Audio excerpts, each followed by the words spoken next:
Hey everyone, welcome back to another video. I know it's been a while since I sat down and actually did something like this, so I thought it would be fun to just, make something less official, more laid back, just try something new. So for those of you who do not know, I'm actually a huge Harry Potter fan. I have been an avid Potterhead my entire life. I picked up the books back in elementary school. I could not put them down. I got completely immersed in the world, the locations, the rules, limitations, just the world building in general was so awesome. I loved it. To this day, it's probably my favorite fantasy world out there. I like it more than Marvel, DC, Star Wars, Lord of the Rings. I know those are the better movies. Half of those are the better movies, but I still vastly prefer the wizarding world of Harry Potter and the characters that reside within. However, despite my love for Harry Potter, I never actually got around to the movies. So, if you follow me on Letterboxd, you probably know this, but if you do not, I went on a marathon. I watched all the Harry Potter movies start to finish, and I had some thoughts. I didn't actually clarify in my Letterboxd reviews because, number one, I gave them all 10 out of 10, so nobody really knows what I liked or disliked. I just gave them all 10 out of 10s because I love Harry Potter and this is my favorite franchise. And on top of that, my reviews are just meant to be jokes. They're short and they're not actually reviews. So this video is all about my thoughts on these movies, what I thought about each and every one. But a couple of disclaimers before we get started. Number one, there are spoilers ahead, so if you have not experienced Harry Potter before, I recommend go reading the books first and then check out the movies. Like it is one of those once in a lifetime stories that you just have to experience at some point in your life. I also want to say that I won't be including the Fantastic Beasts movies because they stink and I don't like them. Oh, and Chris Child is crap, so yeah, not canon. All right, first film. Harry Potter and the Philosopher's Stone. Yes, I know I'm American and I don't care. Philosopher's Stone sounds way cooler than Sorcerer's Stone. This is without a doubt the perfect start to a franchise like this. The earlier years of Harry Potter were filled with a lot of wonder and awe as you're being introduced to everything for the first time. And there was hints towards some darker elements that do lie ahead, but they don't dive headfirst into them. So who better to helm something like this than the man himself, Christopher Columbus? To be honest, I'm really glad he didn't go on to direct the entire franchise as originally planned in the contract, because it is that variety of directors that brings this franchise a lot of flavor, but these first two films, there was no better man. This film is filled with bright, vibrant imagery, lots of orange and yellow colors. Just the overall palette in general is very warm, and it feels like Home Alone 1 and 2, which makes sense because, Chris Columbus, he made Home Alone 1 and 2. And Chris has this certain charm when it comes to filmmaking, and it is apparent here. Maybe it has to do with Harry Potter and it being such a magical story, but this first movie, there's a certain charm to it as well. Like, just as a movie, it also has that similar feeling. However, I do have a bit of an unpopular opinion with this first film. Like I said, these are all like 10 out of 10s for me. I enjoyed all of them. I love all of them. They're also my favorite films. But this is my least favorite in the franchise for a couple of reasons. Number one, as much as I love the family-friendly nature, I prefer the darker stuff that comes later. Nothing wrong with family-friendly. I love it. I think it works really well. I just think that the darker stuff is more of my thing. Number two, the plot of this film. Nothing wrong with it. I need to preface everything I say with, nothing wrong with this. This is just my preference. I do not like this plot as much as all the others, and I'll tell you why. This franchise is fantasy, obviously, but at its core, they're mystery thrillers. They are about the intrigue. They're about the setup. They're about the payoff. They're about the reveals. They're about the twists. They're about the red herrings, especially specific books in the series. So what they do in this film, it works great. Snape being set up to be the bad guy, turning out to be the one who was trying to save Harry. Quirrell, stuttering Professor Quirrell. Nobody would suspect him. Bait and switch, yada, yada, yada. It works great. But it's one of my least favorite plots. It is my least favorite plot in this series. I think there are some much better plots that come out in this series, and they all come out after this one. And while I don't want to make a bunch of adaptation arguments in this video, there is a lot of stuff that I feel like these movies do really well, and I don't want to focus on the stuff that they get wrong and stuff. But there are a couple of things here and there that I feel like they could have fleshed out more. There are a couple of things that I wish they left in. For one, I feel like in this film, the Golden Trio, they have a great friendship, but I wanted them to focus more on the beginning part of their friendship, because at the beginning, they're not really friends. Ron and Harry, they get along great, but they don't really like Hermione all that much. She's interfering, she's a know-it-all, they're really annoyed by her. They're not friends. I'm just gonna be straight up, they're not friends. So I really wanted them to focus on that earlier part of their friendship, or just their dynamic more, I guess, because it's actually quite entertaining in the book, and I feel like it would work better. I don't know, I think they kind of gloss over that, so it's like when you get to Halloween, it's cool, and it's like, it's nice, but it would have felt more earned, at least to me, if they actually focused on them not being friends with Hermione, saving her life, and then forming a friendship. Overall, still love the movie, even though the self-contained story that it has isn't as good as some of the other self-contained stories the books have. I think it's just more focused on setting up the world, just introducing everything, and I'm fine with that. I could rewatch Harry discovering the wizarding world 10 times over. I will never get bored of watching Harry discover magic.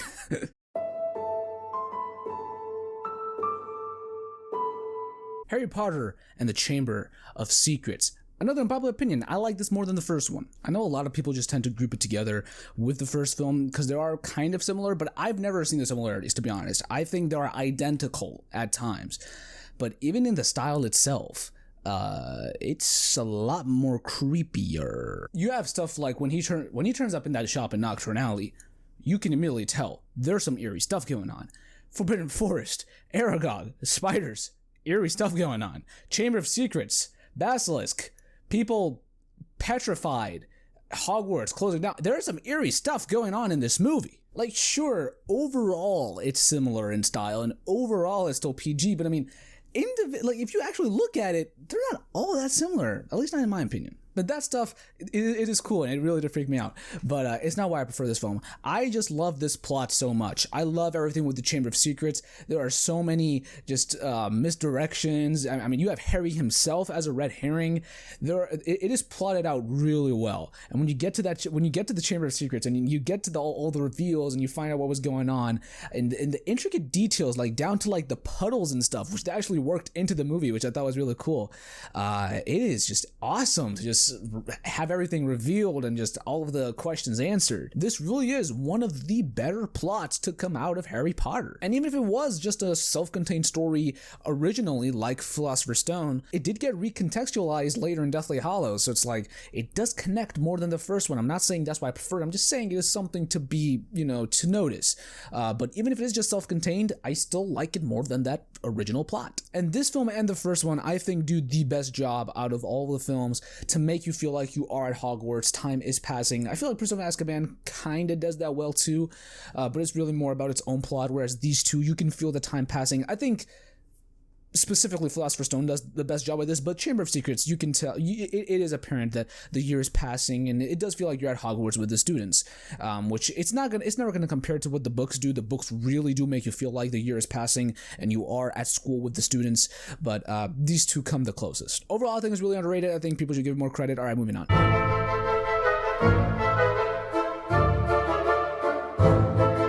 Harry Potter and the Prisoner of Azkaban.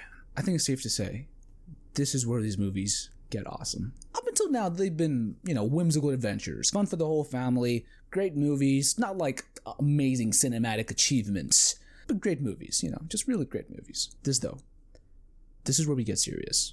Pun not intended. I mean, like, actually serious. We get Sirius Black, yes, but we also get serious, as in we get serious, like, down to business. I mean, this is hands down the best film in the series. There's just no competition here. I do prefer two others over it, and you will find those out at the end, because I will rank them at the end.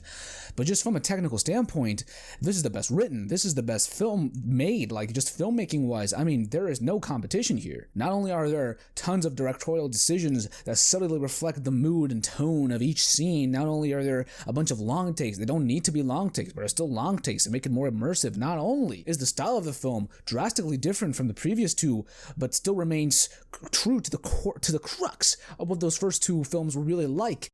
But I actually don't know where I was going with that. I was just listing off stuff I love. Like, to be honest with you, the Prisoner of Azkaban book is not one of the best books in the series or anything. Like, it's good, and I mean, I haven't read it in a while. I just finished the first book, and I'm on the second one at the time of this recording. But so my opinion may change, which, by the way, if you want to see my ranking of all the Harry Potter books, let's see if we can get this video to 20 likes. I may even make more Harry Potter videos beyond just rankings and stuff like that. So if you want to see stuff related to Harry Potter, smash the like button. But it's a cool book, but it's not like the best book in the series or anything.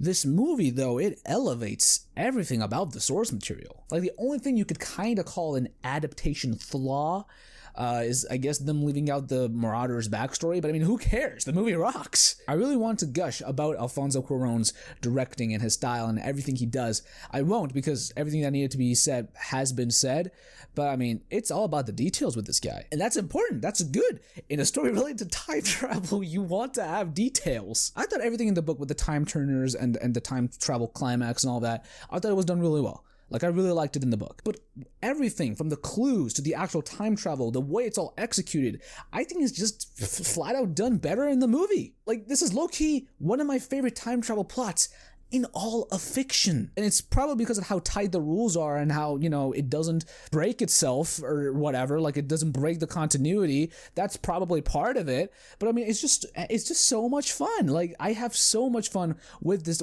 I had so much fun with the time travel in this. It's just honestly so enjoyable. I also love how, like, the consequences of time travel, they're dealt with appropriately and they're mentioned right. Like, there are good establishing rules and good boundaries to time travel in this universe. Like, there's not much to say here. Like, to be completely honest with you, I'm not gonna go on like on my thoughts for this film for too long, because there's just not much to say. Every scene included in the final cut offers some sort of progression to the story, whether it be directly or indirectly. The lighting and cinematography are legit breathtaking. It's so unreal to me that we have a franchise film like this, in a franchise like this, directed by a director who cares about this stuff. Like, this film feels so full of life, and it feels like it was made by someone with a lot of passion and someone who just cares. This movie looks like actual art, and I love that. It's a franchise movie. There are some good looking blockbusters out there, but this is on a whole nother level. It is insane when you consider the amount of thought that went into planning out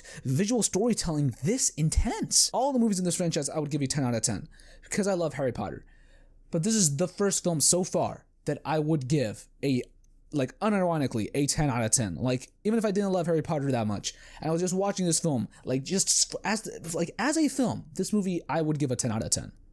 Honestly, I love this film no matter what, because as a film it's great, and as a Harry Potter film it's awesome, but there are just too many things to not give it a 10 out of 10. I mean, the Expecto Patronum scene, I haven't even talked about that. That is literally peak cinema. Like, come on. Chills everywhere.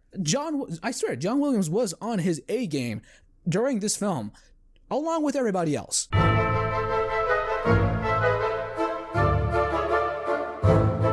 Harry Potter and the Goblet of Fire. Now, I'm going to be honest here. I know a lot of people don't like this movie. Plenty of people would be perfectly fine with saying it's their least favorite. But I really like it. Yes, it's a huge downgrade from the last one. Nobody is denying that. But it still has a lot of things that I really enjoy about it. Like, the huge left turn we take with the graveyard scene is just purely awesome. I think the Triwizard Tournament is handled pretty well. I know the third task, yeah, but second task, that one was awesome. That was just like perfectly translated. And I get that the teenage angst stuff, yeah, it doesn't work for some people, but I just think that's kind of a part of Harry Potter as you get older and as the series progresses. I feel like a large part of why Harry Potter works, even as you get into Harry's teenage years, is the fact that you never lose this sense of groundedness with the characters. No matter what otherworldly situations they may be facing in their day-to-day lives, at the end of the day, they still feel like humans, relatable humans for that matter. And I'm just really glad they never get melodramatic about any of it. Sure, there's supposed to be character building in the midst of all this, so they need to keep some seriousness in there. But for the most part, all the teenage drama stuff, it's played off with levity. And I just think it's super entertaining to see stuff like, you know, Harry struggling to get a date, or Ron being embarrassed of what his mom sent him to wear to the Yule Ball. This is a core aspect of why I think Spider-Man works so well and why he's so relatable and why I like Spider-Man. And I think it's just natural that it works for me with Harry Potter too. And sure, there are definitely things that they change from the book, like as an adaptation, which I don't want to look at them as adaptations, but as an adaptation, it's probably the worst one in the series. But I would much rather prefer to look at the things that they did. You know, I don't want to focus on the stuff that they changed. I want to focus on what they kept. I want to focus on what they actually did well. I want to cherish what we have. Because to be honest, this franchise really does mean a lot to me. And I mean, even if the movie isn't as consistent as I would like it to be, I love it nonetheless.